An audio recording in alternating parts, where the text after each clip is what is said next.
Start na. Okay. Uy! Nasaan na ako? Hi! Surprise!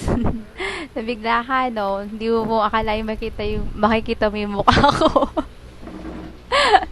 By the way, nandito ako para batiin kita ng happy birthday. 16 ka na. Ibig sabihin, lalagita ka na talaga.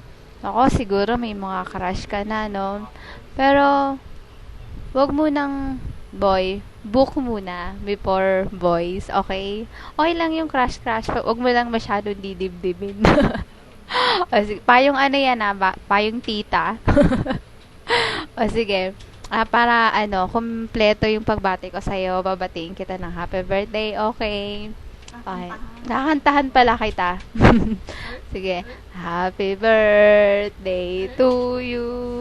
Happy birthday to you. Happy birthday, happy birthday. Happy birthday to you. Sana masaya ka sa birthday mo. At saka hindi ko sigurado kung makakapunta ako dyan. Yun na lang. Kumusta na lang pala dyan kila Ate Rosalie, tsaka doon sa dalawa mong kapatid. At saka sa lahat ng mga tao dyan, pakumusta na lang ako. At saka pala sa kapatid ko, si Jonathan, pakisabi na lang.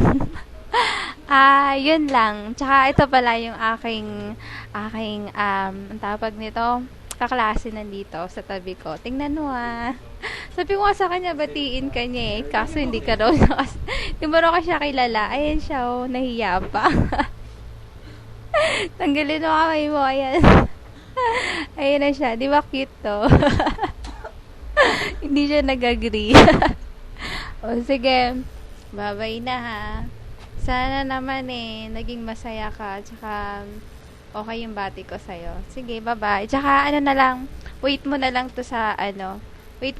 yung testy ko sa Friendster. Sige, bye-bye. Asa na ba ako? Wait lang ayan na.